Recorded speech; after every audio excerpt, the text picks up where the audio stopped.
Well, hello and welcome back to Box Office Chat, where we break down the top 10 best performing films within the United Kingdom's box office. This is for the 1st of March to the 3rd of March 2019. Stephen, it's pre-Captain Marvel. This has not yet been reflected in Box Office Mojo's sort of a setup. But I digress, what have we got at number one? Number one this week, John, it's Fighting With My Family, grossing 2 million over the weekend and obviously 2 million overall. You know more about the background of this film than I do. A big wrestling fan, I'm not. I was a big wrestling fan, Stephen, past tense. I used to watch the wrestling religiously when it was the Attitude Era, with the likes of Dwayne Johnson and stuff like that, and also Stone Cold Steve Austin, things like that. Not so much now. I kind of fell away when CM Punk left the wrestling business. He had a bit of a fallout with Vince McMahon and the other McMahons and Triple H and stuff like that over medical reasons. He had an issue with his back and they were overworking him like a workhorse. So I fell away when he walked away. But I recall seeing Paige briefly. She's an English wrestler from Norwich, came into the game, and this is all about her backstory, her incredible rags to riches story. She comes from a really passionate wrestling obsessed family. Her and her brother were aspiring wrestlers, both tried to make it in the game. Brother didn't really make it, she did make it. So it's all about her.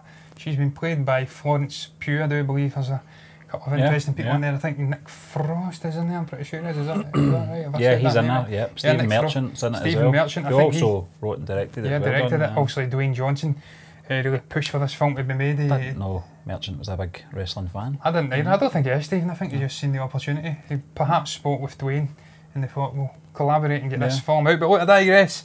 It's sitting at $18.6 million gross so far. It's not been out that long, I don't think. That's just pure domestic figures from the United States. Don't know the production budget, and it's opened fairly decently here. £2 million is not too bad. We actually done a trailer reaction to this, Stephen. It lasted one day, and we pulled it because it was performing so bad. I'm glad you did, John, because I was sitting there like Dustin Hoffman in The Rain Man. I didn't know what was going on. I think my only reactions on that day was, oh look, there's Nick Frost. Oh look, there's Stephen Merchant. What's her face as well? Lena Headey. From Game of Thrones, I'm sure that's her name. Lena Headey, she's in there as well. She plays Paige's mother. So a very decent cast. I will get round to watching this one. I haven't seen it as of yet. I'm intrigued by the story. I always like a good rags to riches story, and as I did say, I was into wrestling for a long time, so it's something that's it's intriguing to me. But I've not seen it yet, so I can't add much on the artistic merit of the film. We'll move on then, speak John. about financial figures. Number 2 this week is the Lego Movie 2, the second part. It's in its 4th week now. It's grossed another 1.4 million over the weekend, grossing overall 15.8 million, just under 16 million overall here in the UK. And I've not added to the coffers, Stephen, because I've still not got a chance to go along and watch this film, which is very sad because I enjoyed the first one. It was a tremendously crafted piece of work. I watched the first one today. It was on TV. It's outstanding, isn't it? Man, Lord and Miller just hit the jackpot. They weren't involved in the first one, I'm pretty sure. Certainly involved in this one. They hit the jackpot with that. Captured lightning in a bottle. They've done it, to be fair. The lightning in the bottles we've got time and again with the Lego movies in general, also Ninjago, Batman. Now we've got this one that's doing very, very well. $164.4 million worldwide. I don't know the production budget. You'd presume it to be upwards of $100 million though. Perhaps maybe not as much as that, but it's CG heavy, so I was going to say, John, it's you know, the animation is outstanding, you know, and very much like Into the Spider-Verse. I'm pretty sure there's a lot of animators working on this film as well, you know. Yeah, absolutely, Stephen, and I think Lord and Miller were involved in that as well, so fingers in many pies, but look, I can't add anything again to the artistic merits of the film. I know it'll be good though, and it's performing outstandingly, £15.8 million after 4 weeks. Very impressive. It's only dropped 41.7% on this weekend's performance. It's dropped 40 theatres, so I better get my skates on. 621 theatres. It's still showing in a lot of theatres though. I'll get my chance. We'll move on, John, to number 3 this week. It's Instant Family. It's in its 3rd week now, grossing 1.1 million over the weekend. And 8 million overall. Yes, that's very, very good, that performance for a film of this size, and obviously just the story. It's not something you'd expect to clean it up at the box office, but it's doing very well. $117.3 million worldwide, $48 million budget. I have to say I'm a little bit surprised with the size of that budget. That's took me back a little bit because it's half of that must have went to Mark Wahlberg's wage, because it's not that big, a big blockbuster spectacle by any means. It's about this couple who decide to foster these 3 children, Hispanic children, Latino children, whatever the hell you want to call them. And it's really about them getting on board, learning how to become parents, bond with these children. It's a funny little film. I actually watched it again recently, Stephen, a couple of days ago. And the comedy drama side of it, it really does marry very, very well. There's a couple of good performances. Mark Wahlberg is very, very good in this film. He's obviously an Oscar-winning actor, but he's got remarkable range. He can do comedy, he can do action, he can do these sort of films. Rosa Byrne, very good as his wife, Ellie. And I have to say, the 3 children were pretty damn good too. The oldest one, 15, I think she plays a 15-year-old teenager. I don't think she's 15 herself, but she is very good as well.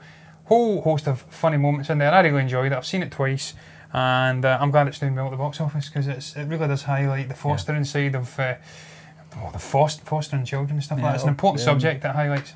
Octavia Spencer's in there as well. So she is, and she's very good too. As well, yeah. I think she plays. There's a few named stars in there, John, and I'd probably say the bulk of the the budget did go on Wahlberg, but as you say, it's a decent cast anyway. Yeah, Joan Cusack and Octavia Spencer play the 2 foster group leaders, how they help counsel the families and stuff like that. But they're very good. Yeah, we'll move some on good comedy in it. To number 4, John. It's How to Train Your Dragon: The Hidden World in its 5th week now, crossing 1 million over the weekend, and overall 16.9 million, just under 17 million pounds in 5 weeks is very impressive for a 3rd instalment for a very successful franchise. Yeah, it's outstanding, Stephen, and it deserves every single penny that it's grossed, because it's a beautifully crafted little film, and it's a fantastic culmination of the trilogy as a whole.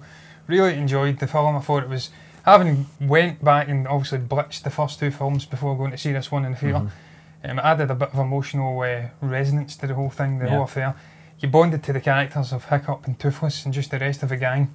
Obviously his mother, I think she's played by Kate Blanchett. I'm pretty sure Gerard Butler played his father, but he passed away in the 2nd film. Spoiler alert if you've not seen it. But it just harkens back to all these characters throughout the whole trilogy. A fitting end, fitting conclusion to the story. Hiccup gets his happy day in the sun. Toothless gets his happy day in the sun. They reunite at the end again. Spoiler alert.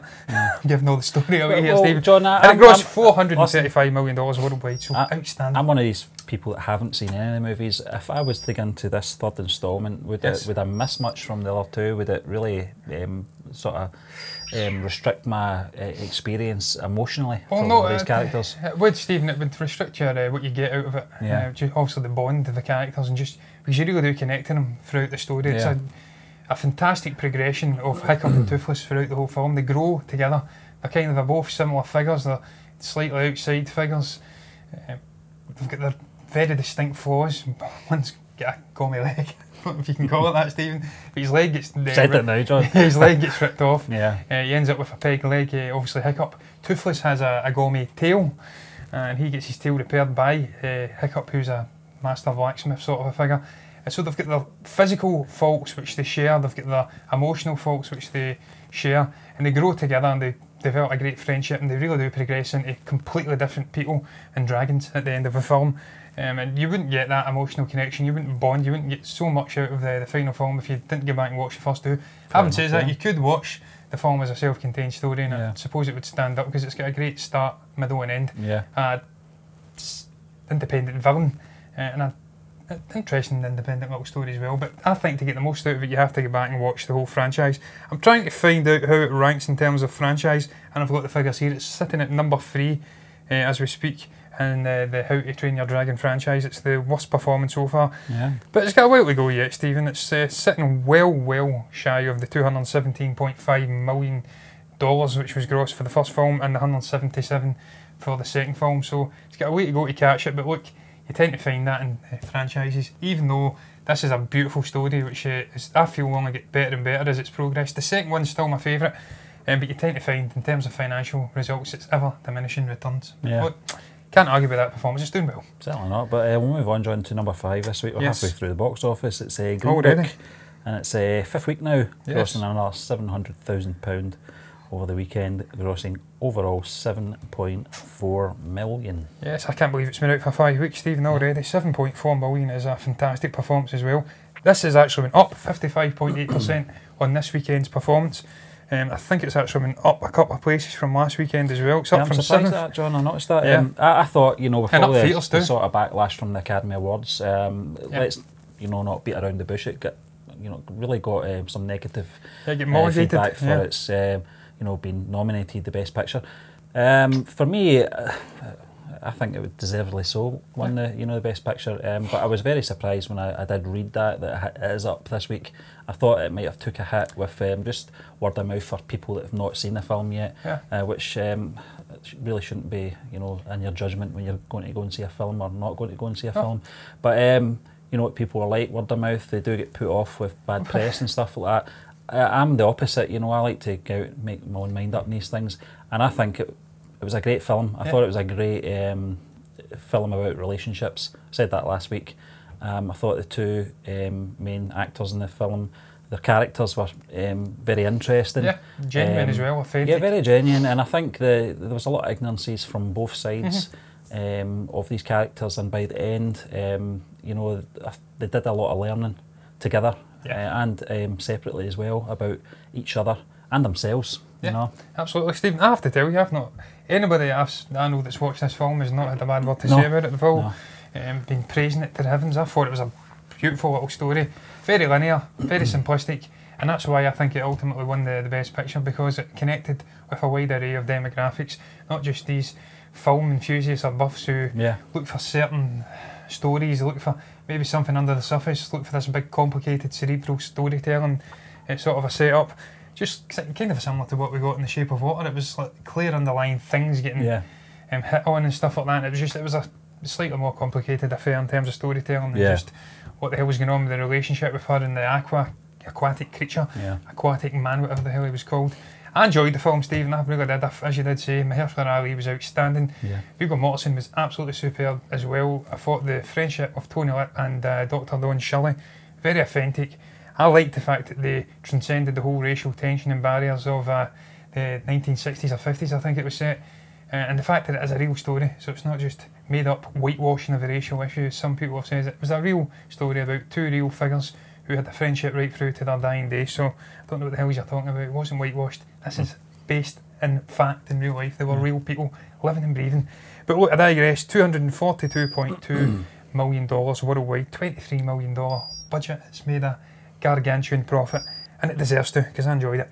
Yeah, we'll move on, John, to number 6 this week. It's The Aftermath. It's in its first week, and it's grossed £600,000 over the weekend, and obviously overall. I don't know too much about this film, John. I don't. Other than Keira Knightley and Jason Clarke are in it, and it's.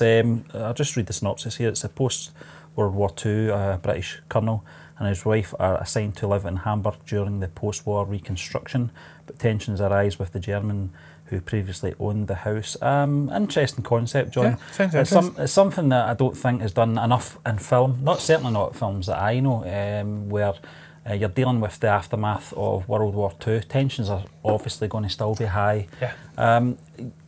I think everyone, particularly in Europe at that point, were very much in limbo on how to, carry, Europe united forward after, was it 6 years of conflict? 6 years, probably, 6.5 years. A lot longer than that. Yeah, technically there was a lot of warmongering and sabre rattling going on from the mid to late 30s. Yeah. And then obviously the actual conflict took off in 39 when they invaded Poland. But before that, they had what the hell do you call it again? The plebiscite with the Anschluss of Austria, and then obviously the Czech Republic and stuff like that. Yeah. I digress. We're not doing a World War II history lesson here, Stephen. I read The Rise and Fall of the Third Reich just about every night. I've still not finished it. It's ridiculously long. I'm not going to get into that. I'll get into the film though. James Kent's directed it. This guy's been involved with a Holocaust film prior to this. Yeah. So it's obviously something close to his heart. He likes the period. It's intriguing. It's intriguing because they're also focusing on a German perspective, I presume. This guy coming home from a war and realising that his house is occupied. Yeah. How that's going to affect him. That's something I've never heard touched upon.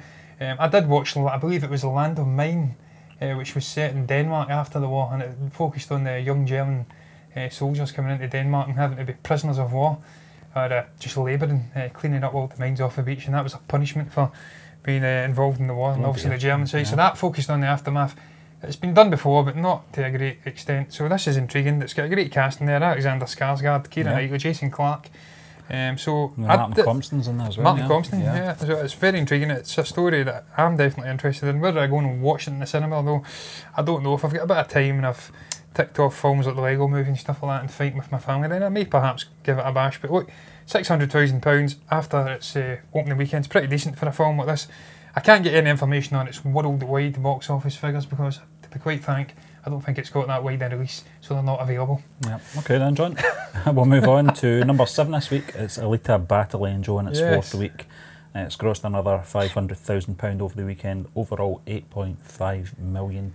Yeah, it's down 36% on last week's performance, Stephen. It's dropped 40 theatres as well. I have to say, after 4 weeks, 8.5 million is very lacklustre for a film of this calibre. Yeah. This is a big blockbuster film, and all but name. Also, it's out with the summer period, so that's perhaps hurt it. But nobody's going to go toe-to-toe with the likes of Endgame in the summer, and they're certainly not want to go toe-to-toe with Captain Marvel, which is now out, but not reflecting on the box office. So they try to fit it into that little narrow window in between Mary Poppins and the big Christmas releases, and also the beginning of the summer in Captain Marvel. And look, they've earned their money, to be fair. $382.6 million worldwide, $170 million budget. It has made a profit, just not as big a profit as I think it deserves, because it's a fantastically crafted story with great inspiration from the manga, anime and stuff like that. 20 years of hard work for, well, I know James Cameron anyway. I don't know if it was a 20-year collaborative effort with him and Robert Rodriguez, but the two of them combined very well. I loved the story. It had interesting, believable characters you connected with, whole host of side plots going on, visually stunning, and great kind of a satirical undercurrents as well. I think as well, in this country, United Kingdom that is, I think we're not at that stage yet with comic books, certainly specific comic book genres. The mainstream comic book films, like the Avengers and that, will obviously do very well in the box office here in the UK, but I just don't think, I think that we're still in a very niche market when it comes to the likes of manga, unfortunately.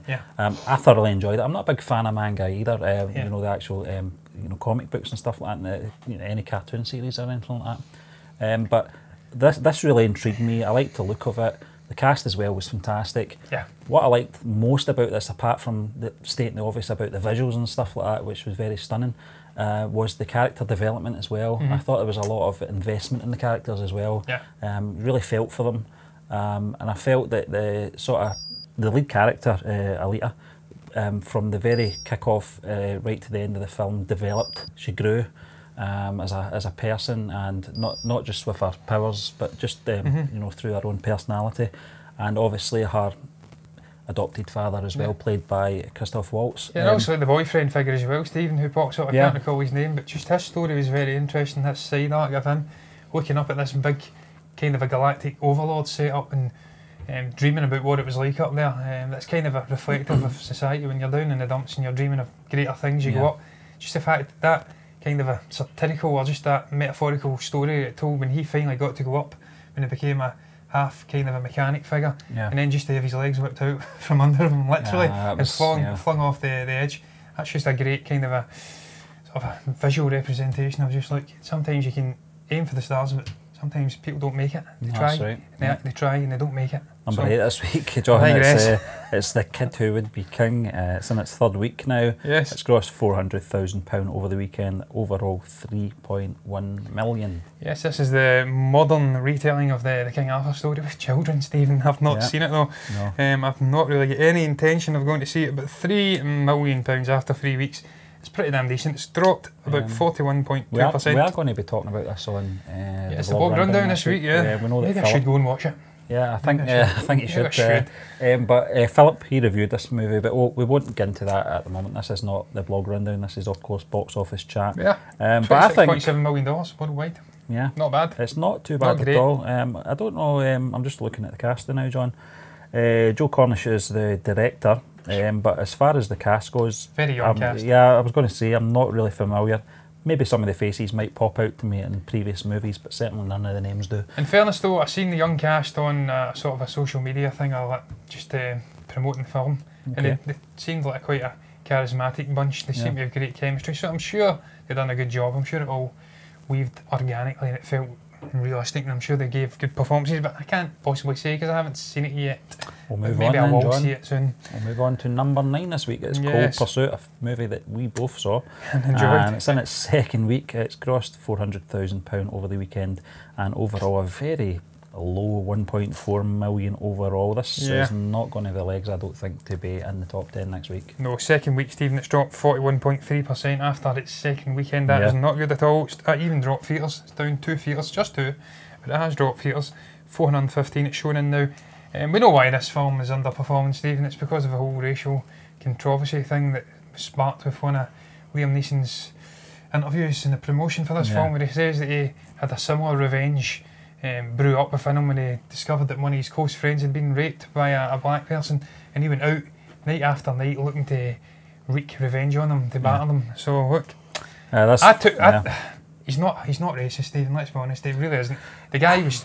I don't really want you down that. No, I don't want you down it, but but he's admitting that everybody has that rage within them, and they have that ignorance at times within them, but he's grown as a person over the 40 years since it happened, and you have to look beyond it, and it's a great example of what his character doesn't do in the film. He doesn't look beyond it. He's got the rage boiling within him. Yeah, he doesn't. This was actually just walk about the streets. He actually takes things in his own hands. Based on a 2014 Norwegian film called In Order of Disappearance. I've never heard of it. I never heard that, Stephen. But what I got from the movie was I read the description of the movie maybe a week or so before going to see this movie with you, John, and I made the cardinal sin of the word revenge in the description and Liam Neeson's cast. My mind went to, is this going to be Taken 4? Yeah. You know, thankfully it's not like that at all. No. This character's not, he's not calculated, you know, he's not got the skills of Brian Mills, was it? Is that what you call his character in Taken? Yeah, I think so. There's nothing calculated about it. It's just raw revenge, just rage, using a shotgun in his fists most of the time. Yeah. He certainly did use his fists. Yeah, mostly it's a very violent film, I felt. I thought it was probably more brutal than Taken. Taken was more stylish. This is more brutal. But I liked it. I liked it as well, Stephen. He was very much more of a Paul Kersey figure from Death Wish, and less so, I think you said Brian Mills was the character's name from Taken. Yeah. More like that, kind of a more realistic, sort of a less skilled guy who's been thrust into the world of revenge and try to take down these nefarious criminals when his son obviously gets killed and it's covered up as him having a drug overdose or something. But I thought it was great. I thought it was quite quick, fun, moments of dark humour in there, aplenty. And she did say violent as hell. Yeah. And who the hell doesn't like seeing Liam Neeson, big 6'5" figure that he's got, just punching the living shit out of everything in his path, to the point where he's actually tiring himself out and he just pulls out the sawn-off shotgun and blows the head off. I love that. Who wouldn't want to see that? I do. That's why I went to see it. $58.1 million worldwide, incidentally. I don't know the production budget, but I think it's maybe struggling to make a profit, Stephen, just because of the controversy surrounding the film. Which is a shame, but hey, horses for courses and all that jazz. Just moving on to the final movie this week, John. Number 10. I'm going to try and pronounce this. It's I'm glad you're saying it. It's Kobiety Mafii, is it? That sounds about right to me, and it's grossed £300,000 over the weekend. I don't know too much about this film. I asked you about it, John. You said it was a Polish film, is that right? I think it is a Polish film, Stephen. I can't say with any great authority, but you look at the director, Patrick Vega. That could be Czech, because I do believe Ramin Vega was a Czech man. Yeah. It might have been, I don't know, football player. It's got, but look at there is a few Polish sounding names in there. Agnieszka Dygant. Yeah. Alexandra Grabowski. So yeah, I think it's a Polish film. And you know why these films every now and again pop in? It was like the Indian film last week, Stephen, the comedy surrounding the animals. Yeah. It's because we do have a sizable population of obviously Polish people, Indians and stuff like that. And they do go and support, obviously, these foreign language films from their homeland, and it's good. It's good to see it's in there. Well, listen, I'm just reading the storyline here. After taking control of the capital, Polish. Nanny's gang prepares for the biggest smuggling action in the history of Poland. So there you are, John. There we go. Yeah, £300,000 as well, Stephen. After 1 week, that's very impressive. So hats off to all the Polish people who have come over here for supporting the film. I don't know the artistic merit of the film, Stephen. I don't know how good it is. Women of Mafia too. 4.6 out of 10 on IMDb, so it's below average, John, unfortunately. Stephen, I think we may have discussed the original film back maybe about a year and a half ago when we were doing box office. We could have, yeah. Pretty damn sure we did. But look, I digress, I've not got much more to add. I'm not Polish. I wouldn't understand a word of it. I only know words like kurwa and stuff like that. And swear words, yeah. Swear cipo and pierdolo kurwa, but can't say that. Because that's swear words, but I've just said it. Yeah, but nobody will understand, Stephen, it's all good. So, we'll end on that note, I think. That does bring us to the end of this week's episode of Box Office Chat, where we break down the top 10 best performing films within the United Kingdom's box office. If you enjoyed the content in this video, if you're enjoying the content in the channel in general, comment below and let us know what you thought. Like the video, subscribe to the channel, and we'll be back tomorrow with Movie Burner News. If you like this video, then why not check out our other content on our channel. Every Tuesday we break down the top 10 films in the UK on Box Office Chat. Every Wednesday we discuss the latest entertainment news on Movie Burner News. Every Thursday we chat about the latest movie reviews from our writing team on the blog Rundown, and we wrap up the week and get ready for the weekend with the Force Friday show, where we discuss the latest news in this world of Star Wars. If you like the content we're putting out, then subscribe to our channel by clicking the subscribe button and click the bell to receive alerts.